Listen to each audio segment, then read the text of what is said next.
Thank you guys for tuning in. My name is Barry DeBoard, and let's get right into it. Do we live in a simulation? That is the question I am proposing today. I believe we do. I have been very interested in this topic for about 8 or 9 years now. I have dove into the what I will call the mechanics of reality very deeply. I have watched my thoughts manifest into forms. I have studied quantum physics. I've studied science. I've studied all different religions to see what other people have to say about this topic.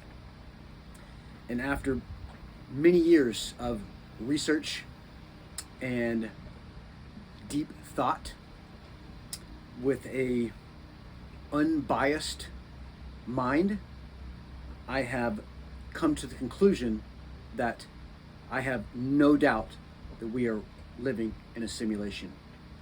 I have seen a mountain of evidence so tall that I can no longer reasonably deny it. I would be a fool if I denied all of the evidence that I have seen. I believe that anybody that dives into the subject with intensity and with a truly open mind, you will come to the same conclusion. Now, I'm not the keeper of all evidence. I'm not going to be able to repeat or show you all the evidence I've seen over the years. I encourage you to question everything, especially me, and do your own research. Do your own research. Good research. That doesn't mean first page Google results. Those are tainted results. Those are what the powers that be, the government, if you will, want you to believe. Those are the results you're going to get. It's propaganda. Propaganda is rampant on our planet. Lies are rampant on our planet. We've been lied to about almost everything from the government that we trust with our lives and with our health, with our education, with our jobs, with our tax money. It's all lies. Do your own research. So, that being said, I do have a few things that I keep in my head that are good reminders to remind me that we live in a simulation. Well, one thing I keep in as a reminder, obviously, is the sign behind me. And I do this because I think it's important to be reminded every single day that I live in a simulation. Otherwise, life can get heavy. It can get very dense. It can get overwhelming. This life is certainly not easy. It's been quite challenging for me, and I'm sure it is for everyone else. But when we go to sleep, we tend to forget a lot of things. We wake up in the morning, it's a new day, there's a new start, there may be some different things to do today. And it's real easy to get up and caught up in the current of life and the heaviness of all the things that life demands of us, and forget that it's just a game. But when you face life, when you start your morning and you get to face life every day with the knowing that with the higher perspective that it's just a holographic illusion that we live in, you can take things a little more lightly. That your day will go a bit better. As someone before me once said, the angels fly because they take themselves lightly. You must not take life so serious. Now, that doesn't mean that you should avoid your responsibilities and the things that you know you need to do to get to your ideal situations, your ideal lifestyle. I believe you should, otherwise you will just simply suffer more. So, in quantum physics, and in science in general, what scientists have done is they have taken particles from any different object you want. You can take the smallest cell, you can take the atom, from a human. You can take the smallest piece of a grain of wood that they can get, the smallest piece of an automobile, the smallest piece of earth or of sand, and we have lasers, and we can cut these things in half.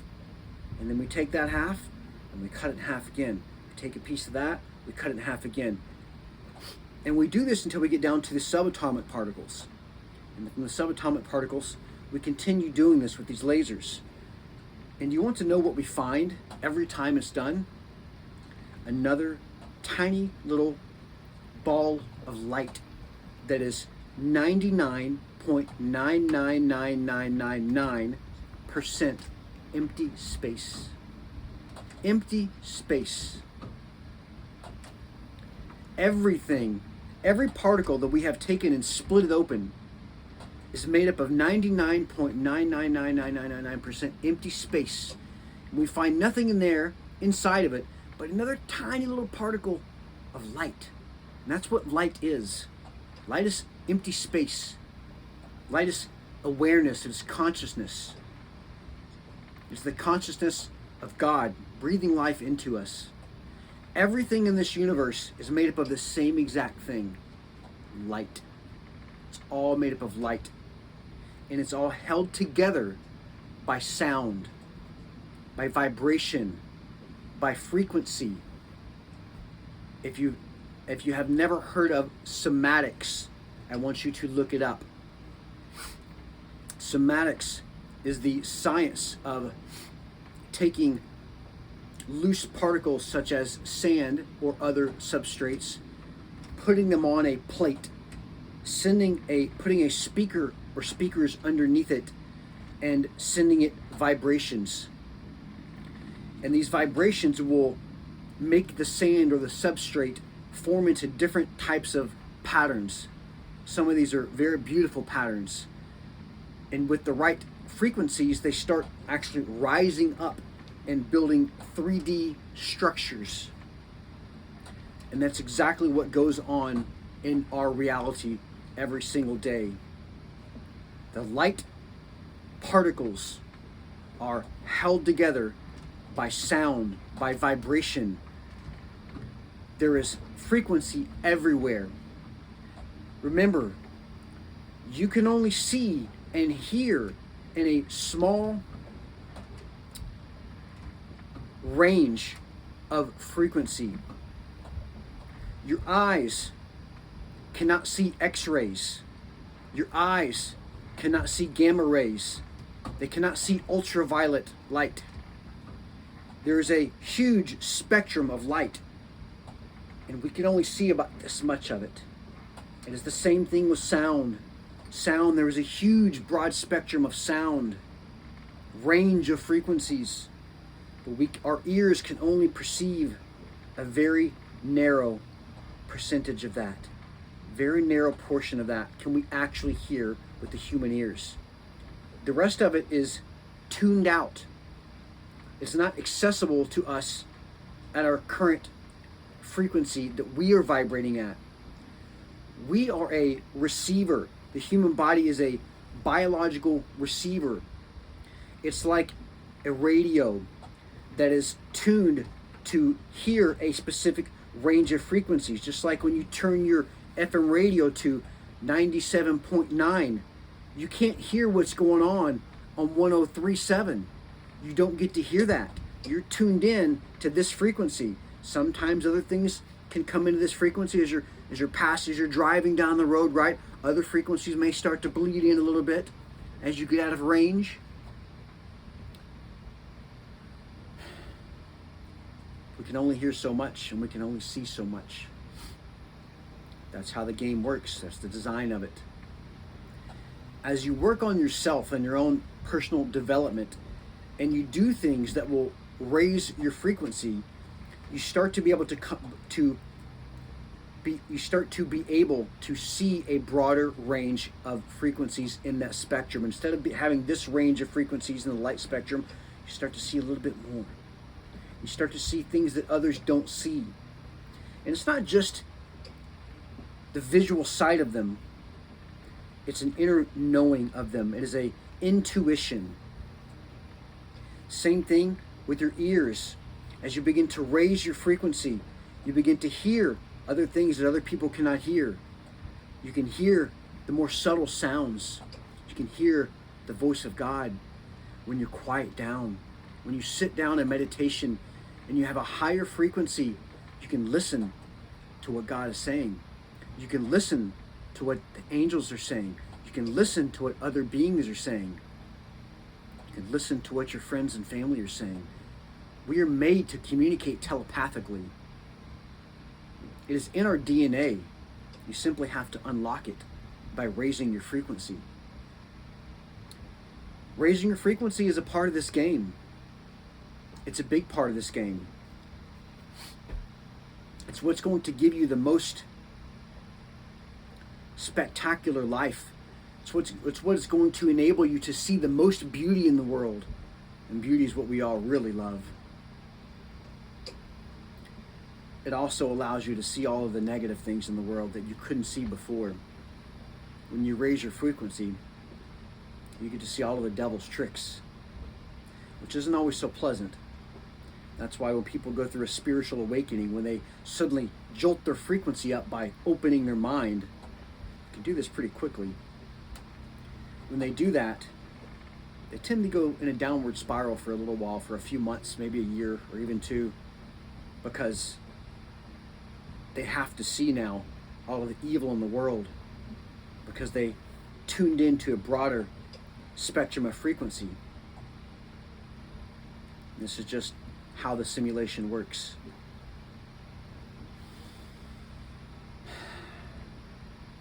You can manifest in this game. This game is a consciousness controlled simulation. And what that means is that your player one, also known as your higher mind, maybe also known as your soul, goes by many other names. Your player one sends you energy in motion, emotions, to your avatar. Remember, you are not your body. You're the consciousness that brings life to this body. You are the breath. Because as soon as the breath leaves, you're out of here. You no longer dwell in this body. You are the breath that gives the body life, that gives the body light. So as your higher mind, or your player one, sends you emotions, they go through a system of chakras inside of your avatar. These chakras filter energy with the negative beliefs that you have installed, with the positive beliefs that you have installed. But really, if it's everything that's coming from your higher mind is already of a higher positive frequency. Your higher mind does not send you negative emotions. You create those for yourself based upon the negative beliefs that you're storing, that the energy from your higher mind is being filtered through. You can send a positive thought, but if you pass it through the ears of the devil, it's not going to come out positive when he speaks it. You're filtering it based on your own beliefs that most likely you don't even know that you have, because you probably haven't even been through your entire belief system yet, which is something you'll start doing as you start waking up and realizing that we live in a simulation. You want to start going through your beliefs, changing your negative beliefs, getting rid of them, getting rid of the filters, so that pure consciousness can come through your vessel, so that you can be your true authentic self without hesitation.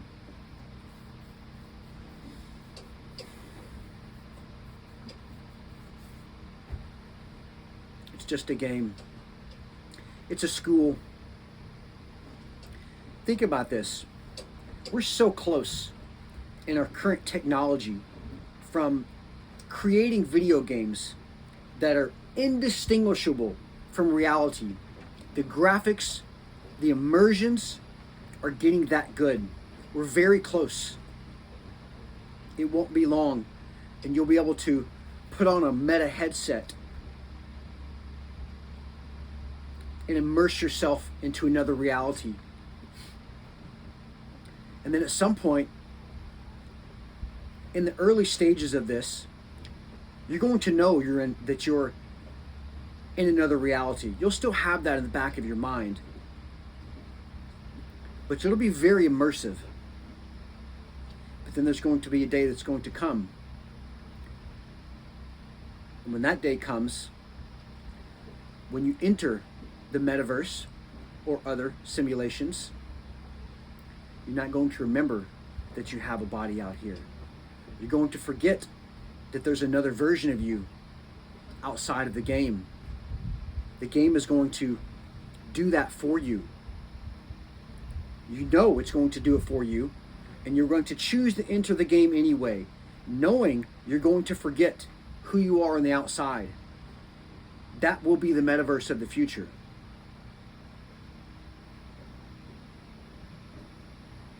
But are we in it already? Are we in it already? We are. We already are. It is here. It is now. Within this simulation, we are creating other simulations. Within those simulations, there will be a day that will come, inevitably, and we will create more simulations inside of those simulations. There will be video games inside of the metaverse. Then there will be other metaverses within that metaverse. And they'll branch off into other realities within those. And some of them you may have no idea what you're getting into. Because eventually, you may get bored with it. And at some point, as the great philosopher Alan Watts once put it,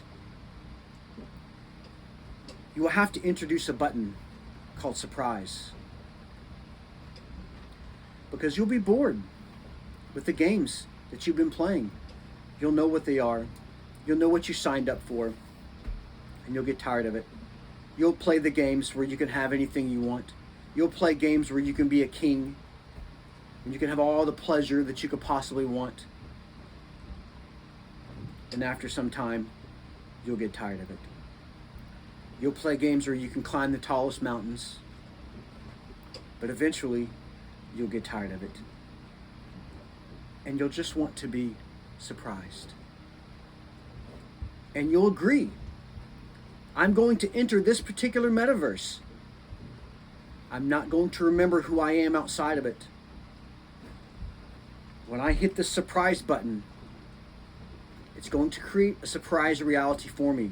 And I'm going to be in it for the duration, unless I choose to take my own life. Which can be done. You can always exit if you want to. If you really want to, but that's the thing, you have to really want to. And it's designed that way on purpose, that way you'll have a better experience. If it was too easy to exit, everyone would just quit. When it got hard, they'd just quit. And you wouldn't get the full experience. You'd lose all the surprises. You'd lose the joy. Remember, the joys in life only feel so great because of the pain and suffering that you have already been through. This life is full of suffering. It's full of pain. It's also full of beauty. It's full of excitement. It's full of joy. It's an incredible game that we play, in my opinion. So, tell me what you think. Do you believe that we live in a simulation? I want you to leave your comments below. Tell me what you think. If you think we do, give me a reason why. Just one. If you think we don't, give me a reason why. My name is Barry DeBoard. Thank you for watching. Don't forget to give me a like and hit that subscribe button.